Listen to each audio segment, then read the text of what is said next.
Aller à l'école. Oui, j'étais motivée ce jour-là. Finalement, je suis revenue avec maman.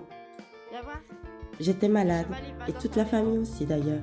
Alors je n'ai pas beaucoup travaillé cette semaine. Mardi, j'ai reçu une bonne nouvelle. Enfin, pour maman, je pense que c'était une mauvaise nouvelle. Elle avait l'air un peu triste. C'est ce que la logopède a écrit dans le bilan initial. Maman ne pensait pas que j'avais déjà accumulé autant de retard dans mon développement. Après tout, je n'ai que 3 ans.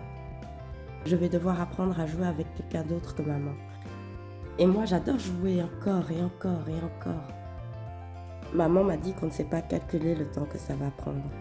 Ça pourrait prendre des mois comme des années. La logopède a dit d'utiliser les méthodes ABA et PEC. Heureusement que j'avais déjà commencé avec maman il y a 6 mois. Vous imaginez le retard que j'aurais eu? Je sais que c'est grâce à Tata Nancy que maman a contacté Madame Miel dès ses premiers doutes.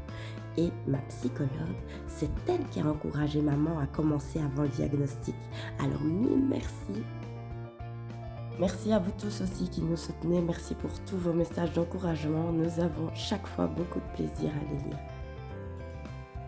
Et j'aimerais justement répondre à la question de Lula qui me demande c'est quoi ABA. En résumé, c'est l'analyse appliquée du comportement.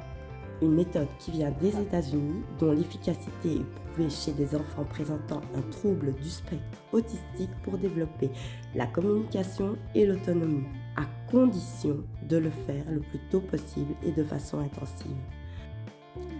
ABA a pour objectif l'apprentissage de nouveaux comportements par le biais de la motivation et de nouveaux centres d'intérêt.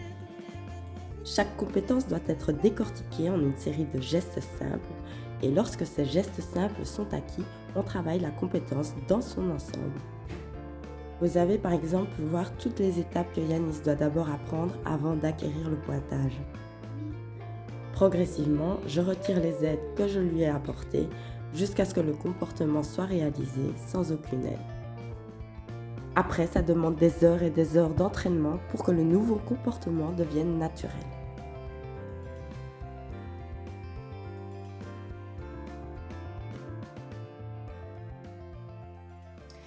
Voilà Lula, j'espère que ça aura répondu à votre question. Si vous aussi vous avez d'autres questions, n'hésitez pas à nous les faire parvenir et j'essaierai d'y répondre.